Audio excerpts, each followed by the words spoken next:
cause des choses que tu auras fait, pas à cause d'une vie de droiture que tu auras eue, mais à cause de mon amour, à cause de moi-même, je viens et j'efface tes transgressions. Je viens et je dis, je ne me souviendrai plus de tes péchés. Parce que le péché est cette séparation-là entre l'homme et Dieu. Le péché, c'est qui vient afin de créer un mur de barrière entre toi et Dieu. Alléluia. Amen. Et Jésus dit ici, continue, le Seigneur parlait ici à Isaïe en disant, je continue en disant que viens maintenant, viens, voici l'invitation qui t'est donnée, afin de venir vers le Seigneur. Il dit, je me regarde, je ne me sens pas comme une personne digne d'être dans ta présence, mais le Seigneur dit, viens en moi, viens, afin que nous parlons de cette affaire ensemble. Il dit, viens, parlons ensemble de cela. Alléluia. Amen. Parce qu'il y a une chose que l'ennemi fait toujours, c'est que lorsque tu as péché, il veut que tu fuis Dieu. Il veut que tu t'éloignes de Dieu. Il va te dire, ah, Dieu ne va plus t'accepter. Ce que tu as fait là est déjà trop grave. Fuis, va loin de la présence de Dieu. Continue à vivre la vie que tu vivais. Continue à vivre la débauche que tu vivais. Continue, va loin de Dieu. Mais Dieu dit, je regarde à tes transgressions, je regarde à tes péchés, je suis prêt à effacer, je suis prêt à ne plus me souvenir, mais toi viens. Mais toi viens. Mais toi viens. Il dit, viens, parlons ensemble. Viens plaider ta cause devant moi. Amen. Viens me rappeler ma parole. Alléluia. Viens te tenir devant moi. Afin que tu sois justifié. Alléluia. Il dit, afin que tu sois justifié de cette situation-là. Amen. Parce que celui-là qui veut être justifié, c'est celui-là qui a une accusation qui est sur lui. Ah oui. Amen. Oui. Hein? Quand tu as un problème avec la justice, hein? Que tu as une affaire courante au tribunal, que tu as besoin d'être justifié, alors tu vas partir devant le juge. Amen. Il va regarder à ton cas, il va dire, ici, là, ça c'est 2 ans de condamnation. Amen. Ou alors tu peux partir devant lui, il va lui dire, comme tu es arrivé là, tout est effacé, tu peux rentrer. Continue ta vie. Oui. Amen. Mais Dieu dit, il veut que tu viennes devant lui afin que tu puisses être justifié. Amen. Parce qu'il y a une condamnation qui était là, comme une épée posée sur ta tête, prêt à déchirer tout. Prêt à faire ce que, quand tu fais un pas en arrière, la condamnation te ramène en arrière. Quand tu fais un pas en avant, la condamnation te ramène en arrière. Amen. Amen. Et l'ennemi, c'est son meilleur chef Tigo. Amen. De te condamner. Amen. Je dis, ce qui t'arrive, c'est parce que il y avait une personne que tu devais aider, tu n'as pas aidé. Donc, comme tu as manqué là, tu mérites ce que tu as. Tu mérites ce que tu as. Alléluia. Et peut-être c'est même vrai, tu n'as pas fait ça. Mais Dieu dit, viens, parlons de ça avec moi. Ne parle pas de ça avec l'ennemi, viens parler de ça avec moi. Parce que quand tu vas parler avec moi, à la fin, tu vas sortir étant justifié. Alléluia. Alléluia.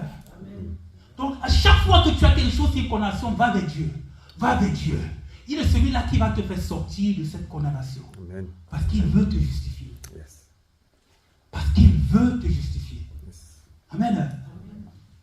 Et parmi beaucoup de définitions qu'on peut donner sur la justification, une que j'ai trouvée intéressante, il dit c'est de trouver des arguments qui vont rendre un acte justifiable. Amen. De trouver des mots, des paroles qui vont justifier une action. Amen.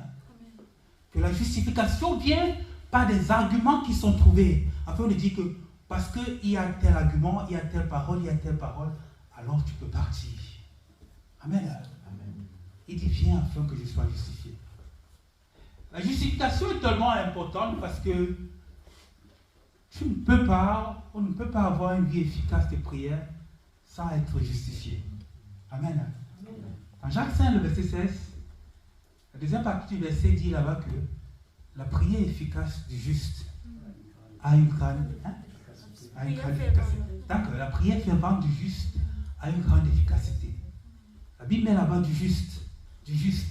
C'est-à-dire que ce qui rend la prière encore efficace, c'est parce que la personne est un juste qui prie. La personne a été justifiée par le Seigneur. Il ne s'est pas juste levé dans sa condamnation pour prier, mais il s'est assuré que Dieu m'a justifié de cette affaire-ci et je me mets à prier.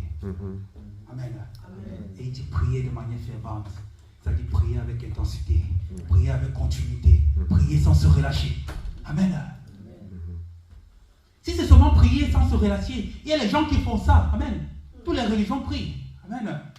Et je pense qu'il y a certaines religions qui prient même plus que certains d'entre nous. Amen. Amen. Tu te lèves, tu as le nombre de récits que tu dois donner chaque jour. Tu te lèves le matin, il faut que tu récites 5 fois.